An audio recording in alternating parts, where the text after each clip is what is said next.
It's been 10 years since I had a business on Broadway here in Kansas City. And at the time, the building was about 90 years old. It's over 100 years old now. And when I first got there was absolutely nothing. And I would have probably picked up on it fairly easy, but there was absolutely nothing. Nothing residual whatsoever. And then things changed. In today's episode, I'm going to discuss the paranormal activity I experienced at the place I had called CODA, which is at 18th and Broadway in Kansas City. Stay tuned.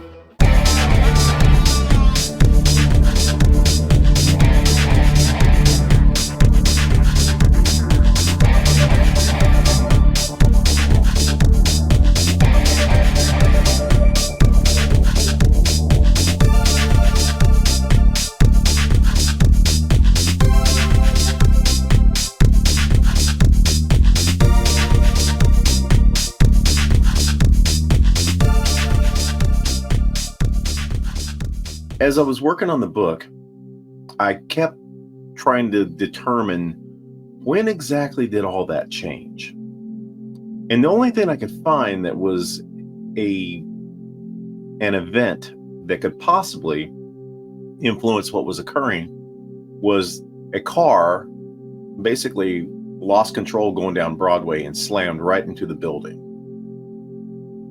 And just like construction and different things with buildings stirs up, insect activity. Mice will oftentimes, be really active when construction and stuff is going on. And there wasn't that level of damage to the building. It just shook it like a bell. Like I said, at the time, it was about a 90-year-old building. So it'd been around for a while, but it was solid brick too. So it wasn't going to go anywhere. So yeah, there was some damage outside. There was one of the local newspapers that covers, the local music scene and stuff like that. They had a newspaper machine outside that was totally trashed. That thing was gone. And then a good friend of mine, Corby, she had created this painting on glass that we had hung outside on one of the walls that had a recess. And that was also a casualty, which I thought that was a travesty because it was such a cool painting that she did that we had hung out there. So sometime after that is really when things started to get different, I think. I'm not saying that was the cause of it. I'm just saying that I've struggled to come up with, was there a reason why something started occurring when there was nothing before then? And the only event I can come up with was the crash into the building. So let's move the needle up a little bit. I had talked to Will about this, and I'm going to bring him on here in a little while. And asked him, you were, obviously much younger. Is there anything that you can remember that you saw or you experienced that while you were there? And he told me that, there was a few things. I'll let him talk about it. But I had to wonder, after speaking with him, if maybe some of the stuff that he experienced was some of the same things that were downstairs too. And, I'm always riddled with guilt about things I would do differently if I had a time machine and could go back and change some things. And at the time, I was really torn. I didn't plan on buying a music venue at the time, but opportunity presented itself, and I was like, okay, I strategically wanted to do this anyway. And since I was a little kid, I'd always wanted to have my own restaurant. So this was able to fulfill a lot of things that I personally was wanting to have happen. So if I was to go back in time, I might not have gone down this path for one reason only, is that as the owner, you give up more of your time than you would if you were an employee. It's just how business ownership works. Can't ever expect employees to have the same level of ownership as you do. And that's okay. There's no harm, no foul in any of that. So I would spend a lot of time downstairs because I lived above the bar. I would spend a lot of time down there, and a lot of times, I would take Billy upstairs, put him to bed, and lock the doors, and I would come back, once we were finished with the evening. It's just how things went. A lot of times he would spend a lot of times watching some of the bands he really liked. Like there was a honky tonk band that we had on Tuesdays, and Billy loved them, so he would be downstairs a lot watching that type of act. So time goes by,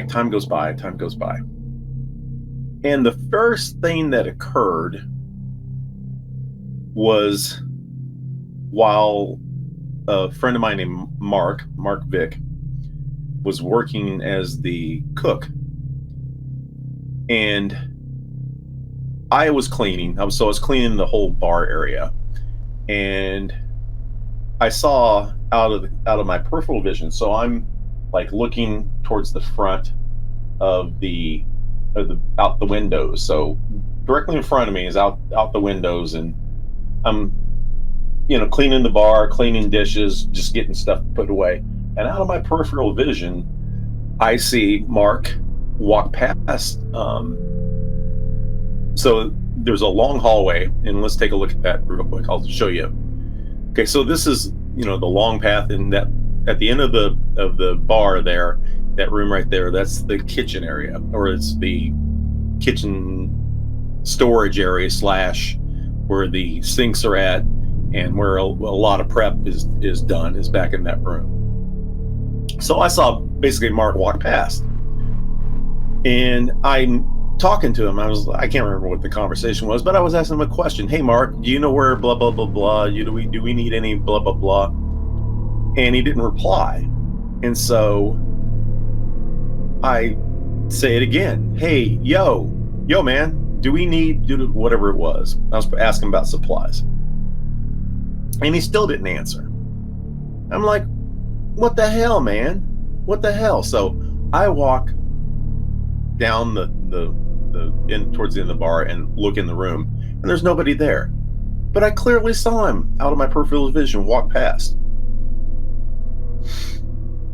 And so, to my astonishment, Mark was outside having a cigarette. And when he came in the door, I was like, I'm sure my eyes got really big, because I was like, dude, I was just asking you a question because I thought I saw you walk past. I really didn't think anything of it at the time. I was just like, dude, you're tired. You're seeing things, no big deal. Didn't think anything of it. And then all of us started to see this person. You would catch them walking the same direction. So it was always from left to right as you're facing that direction. They would always come across, and it wasn't until I was able to see it directly on that I realized it was very hard to make out kind of what they're wearing, clothes, the attire, but they had a long, what looked like a long wool coat on when I would see them. Not like a long, to the floor type of coat, but it was, to waist level, just past the waist. So it would cover your midsection. And that's what it looked like they were wearing. But here's the kicker, though. Outside that spot right there, the grade of the street is, about like this. And it happened to look like the person was walking a grade. Not, tremendous. I should say it's probably more like this than like this. So it's probably like that.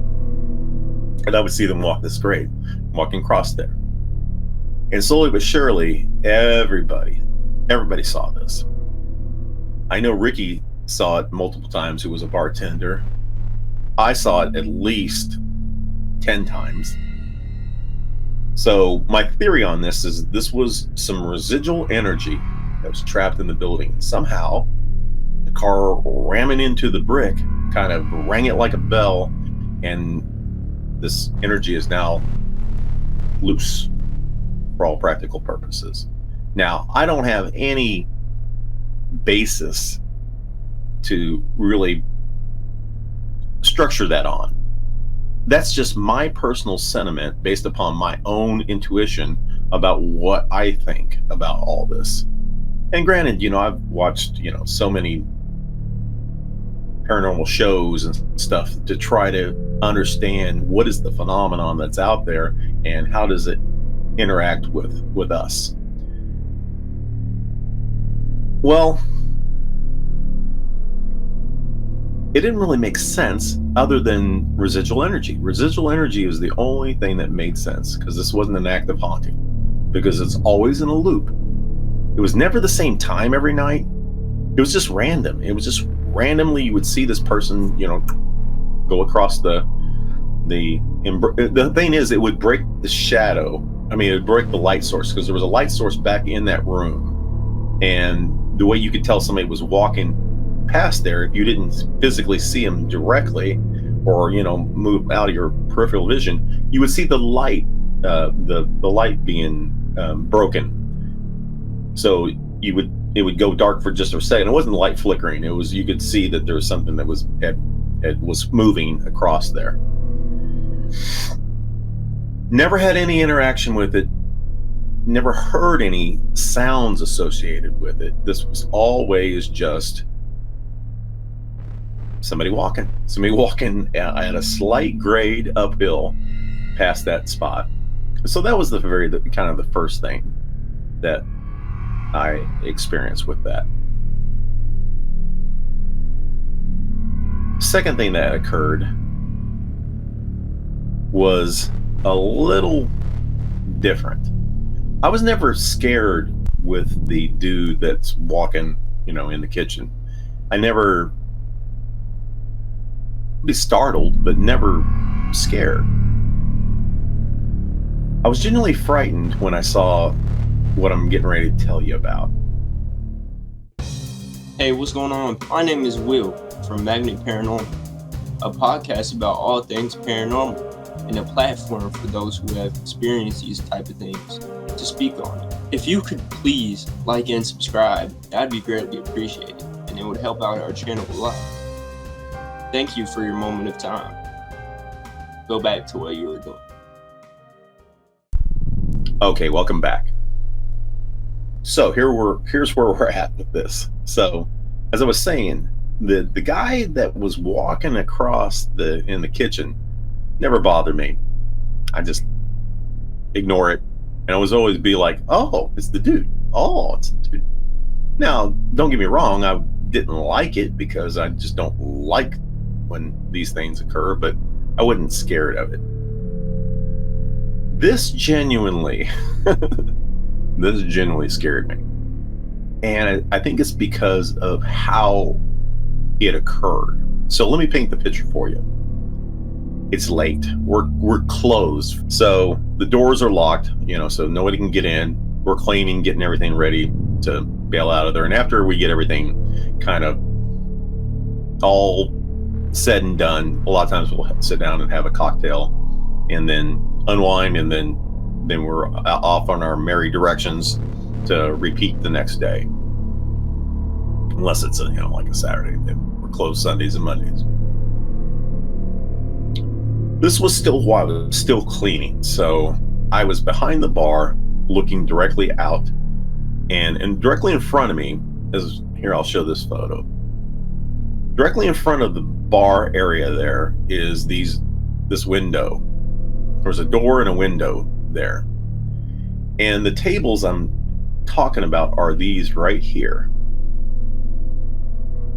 Well, I had moved some things around at the time. I believe the high tops were close to this area right here. And what I saw was this.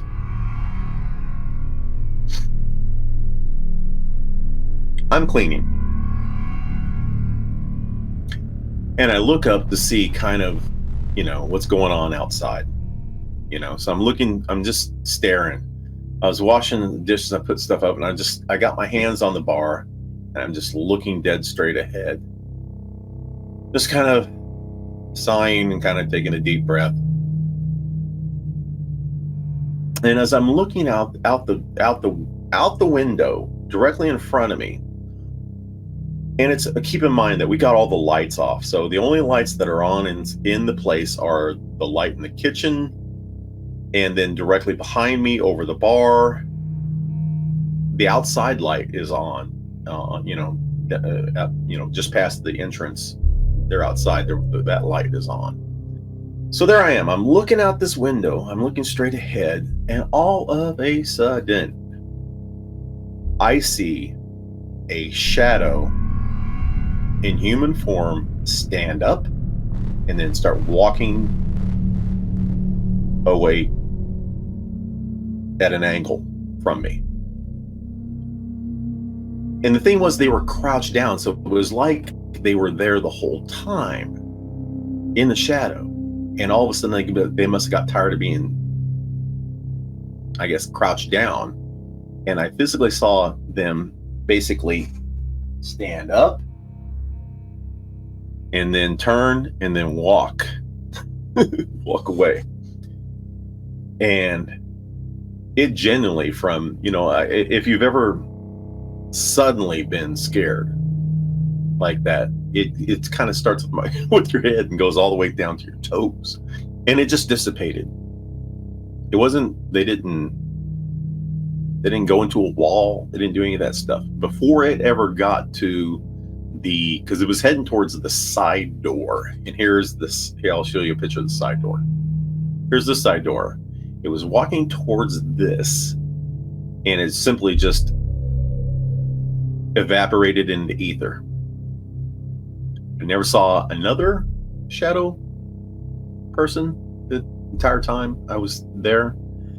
But yeah, there was really nothing to say that was kind of in the upstairs area. But I was there so seldomly. I would either be working downstairs or on our time off and stuff like that. On Sundays, when my mom was still with us, I would spend a lot of time down in Raymore with her. After she passed away, I would still have the responsibility of taking care of the house and stuff like that. So there was some stuff I had to do on my days off, per se, that would get me out of the house. But that doesn't mean that Will didn't experience anything. So when we come back, I'm going to bring Will in, and we're going to talk about his experiences at 1744 Broadway, 18th of Broadway, Kansas City, Missouri, aka Jilly's, aka CODA. And I really don't have any idea what it's called now, but it's been many, many things. And now a quick message from our sponsor, Tiny Messenger Media. Hey, if you're a musician, don't go into 2025 without a strategic plan. Not quite sure what a strategic plan is for musicians? Check them out at tinymessengermedia.com. And if you act before Halloween, you can take advantage of the Magnet Paranormal special at Tiny Messenger Media. Take 30% off their strategic planning services. Check them out. www.tinymessengermedia.com. All right, welcome back, and we are joined by my son Will. Hey, Will. Anyway, you were there for majority of everything that went on at CODA. Although I've kind of explained that a lot of this you would be upstairs for, or you would sometimes be downstairs, but you weren't present for either of the stories that I told. But as I've shared this stuff with you, you've told me, oh yeah, Dad, I had crazy feelings and this and that and this and that. But I don't think we have ever really talked about it in depth. So here's your opportunity. So why don't you tell everybody about some of the stuff that you experienced while at the building down at 18th of Broadway? So how it all started for me was bad feelings, like I would have like a spidey sense. You know, we talked about this before. A paranormal spidey sense. I would feel danger around me. These wouldn't scare me. These specific paranormal spidey sense tingling, Peter tingles, wouldn't scare me. Then I would have kind of weird dreams involving the paranormal. I've had weird dreams involving the paranormal since I was like 7, 6, maybe. So, Let me ask you something, son, real quick. I never really thought about this. Do you think that feeling of the kind of the spidey sense feeling you get, do you think any of that has anything to do with the massive amount of gunshots that were fired into our neighbor's car in the drive-by shooting? Did you think any of that could have, influenced, some of the feelings, or you think that didn't even play into it? First of all, I didn't know that. What? You don't remember that? I didn't. No. I did not know that happened. Yeah, it was one night they had like a white car out there or something. There was you could hear a car, kind of screeching up the road, and then automatic gunfire, accompanied with there was a couple small arms fire that was also, but there had to have been 80 bullets put into that car. Now, I don't think it was to try to kill anybody, because nobody was, it was middle of the night and, there was nobody in the car. But I think it sent a message, and I know that guy was dealing, so, I don't know. It was kind of crazy. But anyway, please continue. It never dawned on me when hearing this that maybe there's some correlation between this feeling of not feeling safe and that event. What I was going to get into is I started seeing shadows upstairs. I never saw anything downstairs. I've had one of these weird feelings before down there when I was down there at night, but I never saw anything. I only ever saw something upstairs, and that was shadows moving. This would be while you were downstairs working late, like when you'd have later nights. I would wake up out of my sleep sometimes and see something moving, and I try my best to ignore it and just go to sleep. It kept happening, but not like crazy. Like it wasn't happening every day, but it kept happening.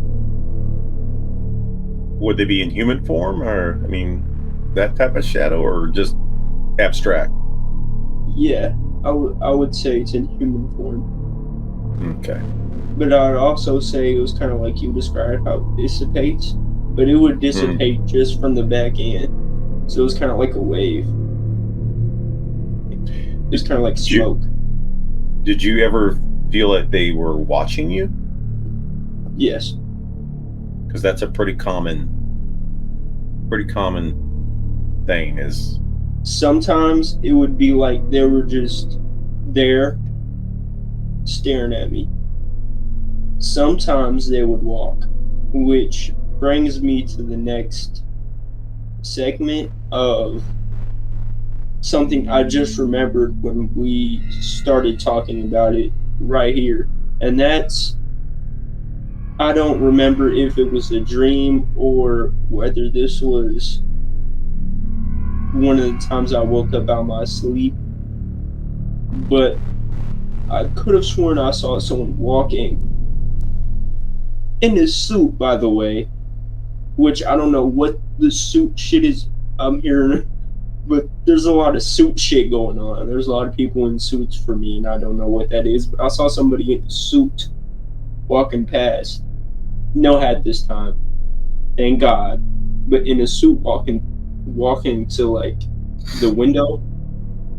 Do you know where the window is? Where Yeah. we were. They were Yeah. walking. They were walking to the window and would just keep walking, and then fall, as if there was nothing there. As if there was no wall, and it's a really old building.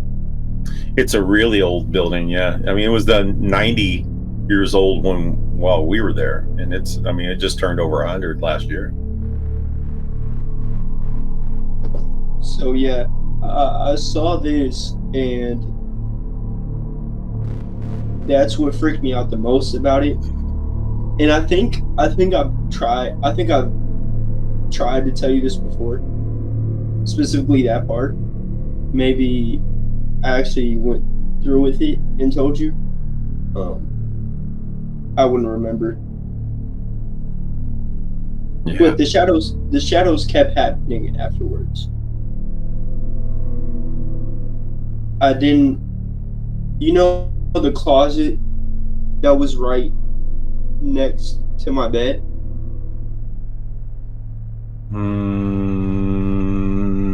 Yes. There was a closet right there. Yeah. I would see stuff in there all the time too. Yeah. It was like I would just see stuff moving in my room, and I didn't know if I was crazy. I thought I was crazy seeing these things. Yeah. And yeah, you saw someone moving downstairs. Yeah, the dude downstairs is a loop. That's old, because it was always the same thing. I didn't notice until I saw it looking directly at it that the dude was actually walking at a slight grade. So, like you were saying, like with the walking past the window, or past an area where you're not supposed to physically be able to walk to, they were walking slightly uphill, and there's no way to do that in that room. So it's like they were walking outside, because there is that grade outside that wall is, it's that almost that exact pitch, going up. So I didn't know what that was. So anyway, so for our viewers and stuff like that, if you're ever in Kansas City, you can drive past this place. Matter of fact, we should probably go there sometime and just knock on the doors and say, hey, see anything weird? Hey, just out of curiosity, you see anything weird? Because I did that to the people who are in the Spills house down in Raymore. I basically was telling the son about, I was asking, who lives in that room right there? And he said that was his room. I said, just out of curiosity, you ever see anything, hear anything, any strange things? Why do you ask? Well, because do I have a story to tell you? So, but yeah, I'd be curious to see if, because I'm always... that kid thought you were old and delusional. What kid? Oh, that I was old? The son you were talking about. Yeah. No, he did not. No, he did not. He was like, okay, yeah, I never experienced anything like that, but I have, there is some bumps in the night and crazy stuff, I see stuff moving and stuff like that. So, yeah, and then the Wallace house, obviously, which I still need to do an episode about that. I've been curious about wanting to go over there and knock on that door and ask them. I think that's gone though, because I really do think that it was the Wallace house is the house over off of in Kansas City, where this is where you spent the first 4 years of your life. This is where your mom and I experienced a bunch of stuff. This is where I just don't know which. I just didn't know which house it is. Okay. I know there was because I know there was that house, and then there was Eden. And then there was CODA, and then there was Raymore. Yeah. So yeah, that's kind of how the timeline was for all those. So we still have to do that. But anyway, we thank everybody for tuning in. So yeah, if you're ever in Kansas City, drive down Broadway Boulevard, look on the west side of the street at 18th Street, and there is the building. You see it for There yourself. it is. The old CODA. But we want to thank you. Thank you for everybody. Thank you for our sponsors. And tune in next time. You'll have more crazy stories for you. And it's a strange world out there. What do we need to do, William? Keep it weird. Keep it weird. Keep it pushing. Keep it pushing. Go Chiefs.